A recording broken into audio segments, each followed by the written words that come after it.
Hello, homeschool moms. I hope you are having a great start to your new homeschool year.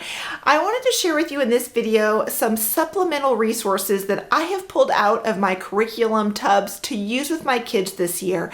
Now, I'm not going to use all of these every single week. Some of them I might only use once in the entire school year, but I like to have a couple things on hand to add a little bit of variety and fun into our homeschool year and into the days that we're having. And also, there are some things that my kids struggle with, and so it's nice to have some supplemental stuff to help reinforce maybe those areas that they're struggling in. So let me share with you the supplemental resources that we're going to be using this year in our homeschool. The first one that I want to share with you really isn't a supplemental resource. It is our Bible curriculum, but I wanted to throw it in here because I don't talk a lot about Bible curriculum in my update videos. I usually focus on math, science, English, those kinds of core subjects. And I did want to let you know that we are using this curriculum for two of my kids this year. They are loving it, and I really feel like it is a great resource if you want your kids to learn how to read through the Bible, to read God's Word on a regular basis every single day. And because it has questions in it, it helps our kids to think about the passage that they're reading instead of just reading it and then moving on to the next thing. So I did a whole separate video on this Bible curriculum, exploring the Bible, so I will leave that link down below, but wanted to throw that in here. It is a great resource for helping your kids learn about the Bible and read through the Bible in a year. The second resource that I want to share with you is this one. It is from the Critical Thinking Company.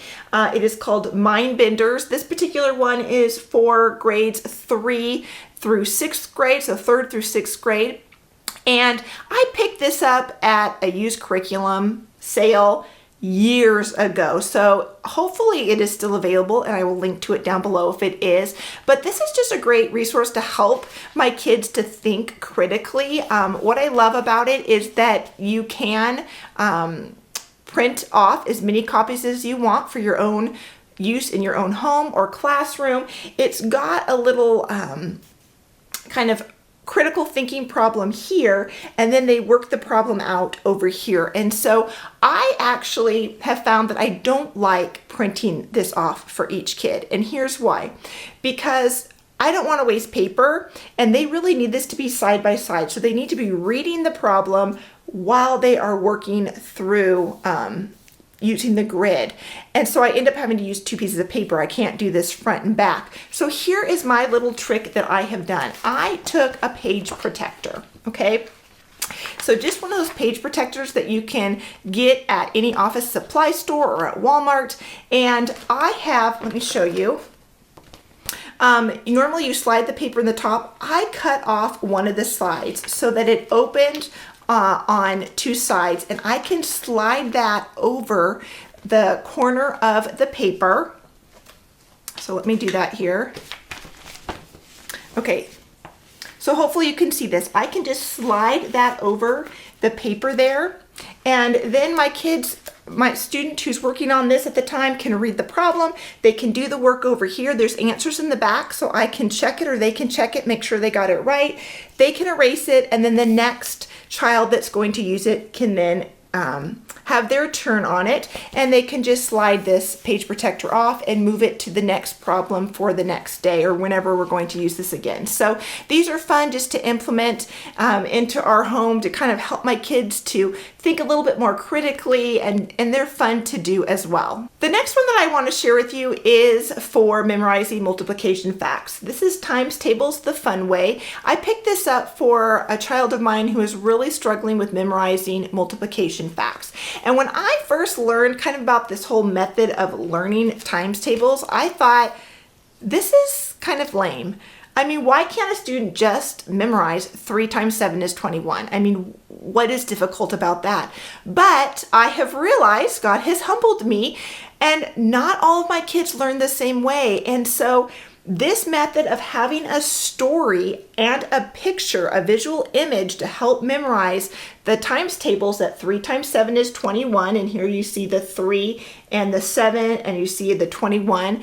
To me, this is just frustrating and extra nonsense for my brain.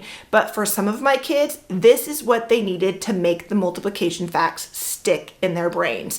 And so I love that with homeschooling, we can research and we can find resources to help our kids with the things that they're struggling in and that meet their needs. And so this would not have ever worked for me in memorizing my multiplication facts, but it is working really well for a couple of my kids. And so this is a great, really sturdy, it's like shiny, glossy cardstock, so it's really durable and it goes through the multiplication table. So this has been a really good supplement to our math curriculum that we're using. Another supplemental resource that I wanted to share with you has to do with reading comprehension. I have some kids who can read well, but they don't comprehend what they're reading. So they can read the words, but they struggle with actually understanding what they're reading. And so I like to use two different resources to help them work on their comprehension, their reading comprehension. The first one is the Read and Think skill sheets from Abeka. This one that I grabbed happens to be for grade 4. These are really great because what your student does, I'm going to see if I can show that to you here.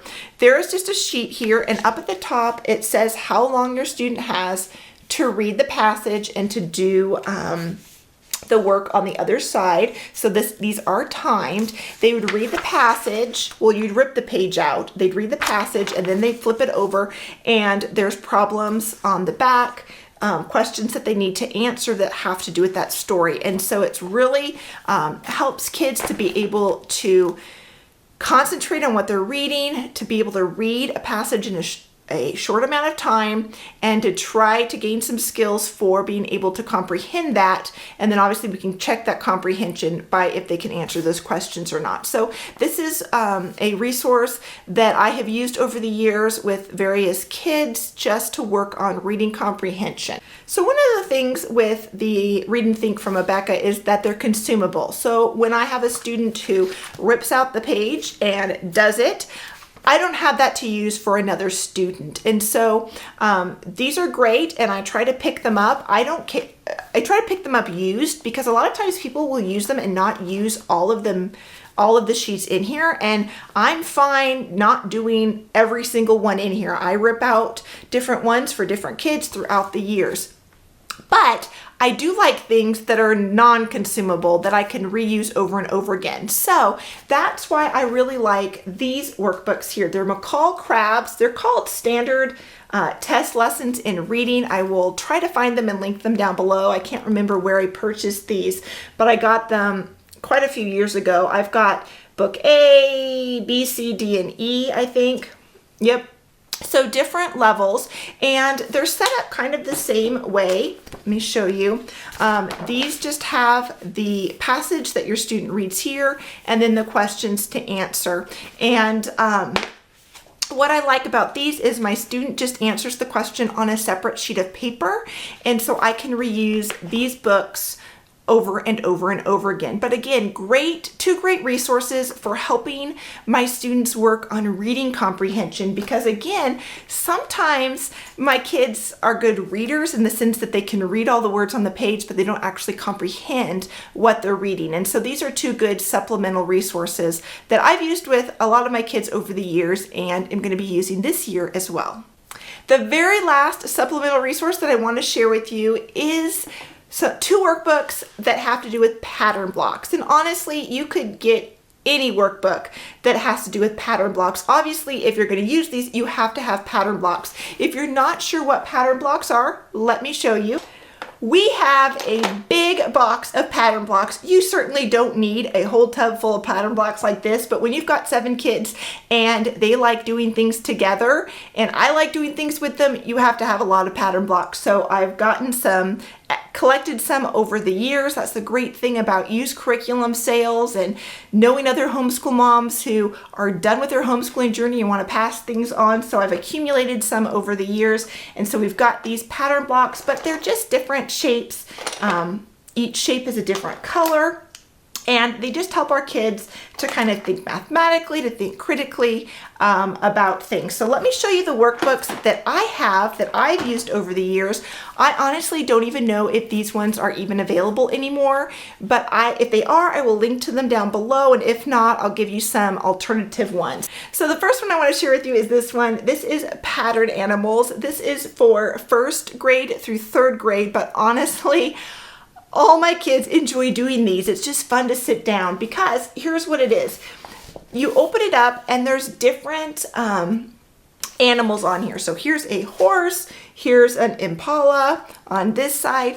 And what you do is you try to fit all of those pattern blocks in here so that it's all covered.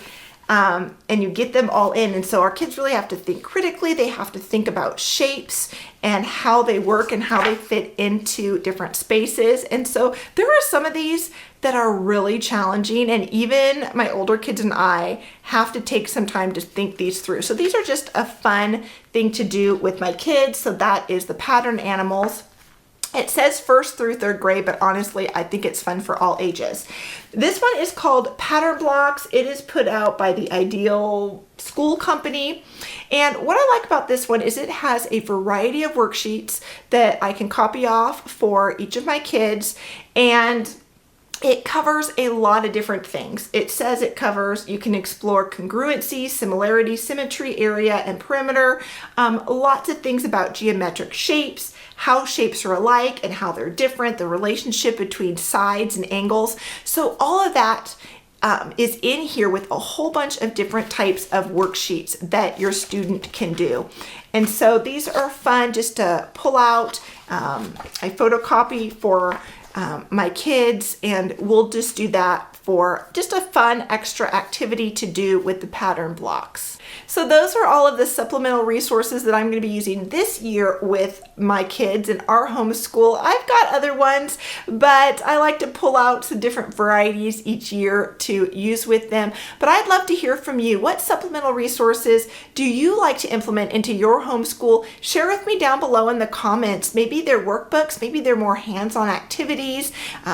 For math, maybe it's science kits that you really enjoy.